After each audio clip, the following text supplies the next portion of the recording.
In this story, a man spends lavishly on watches, home electronics, and gadgetry. A woman in his life warns him that his behavior is ruinous and will have consequences. So he kills her and skillfully uses technology to fool the police with a fake alibi.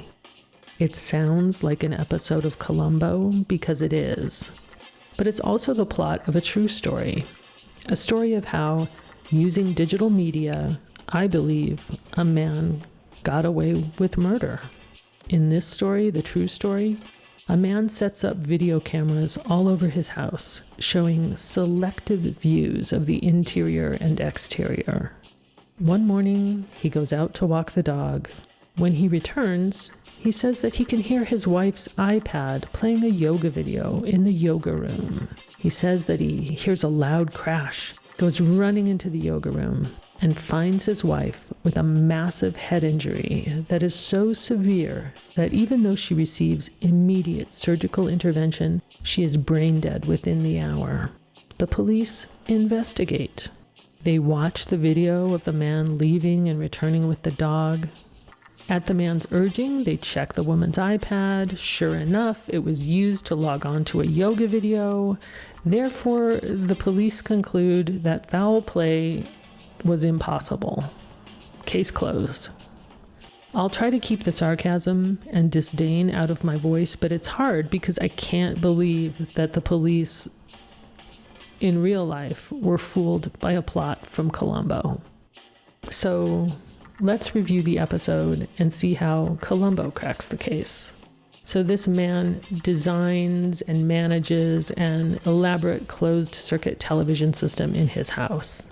He feeds a tape of an empty room into the television system so that the guard who monitors the video thinks that all is well. The man kills the woman and leaves her body in the middle of the room. He takes the tape of the murder and puts it on a timer. The man leaves the house, making sure that the guard and everyone else knows exactly where he is and at what time. The timer switch activates the video system to play the tape of the murder.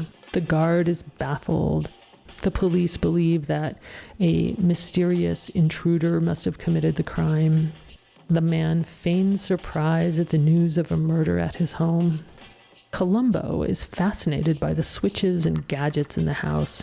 He asks a lot of very basic questions, and the murderer, realizing that Columbo knows nothing about video, explains that his video cameras are activated by motion detectors, and it's all very sophisticated and foolproof.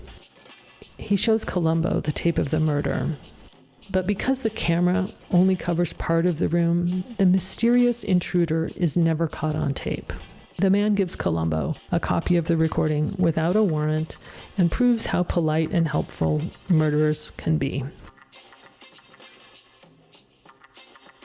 With this crucial evidence in hand, Columbo conducts his own video forensic analysis.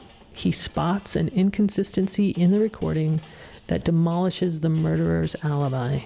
In the real-life case, the police accepted the video evidence at face value. When I and others pointed out inconsistencies in the video and the alibi, the police just shrugged.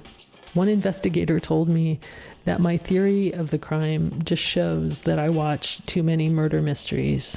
I think maybe the police have watched one too few episodes of Columbo.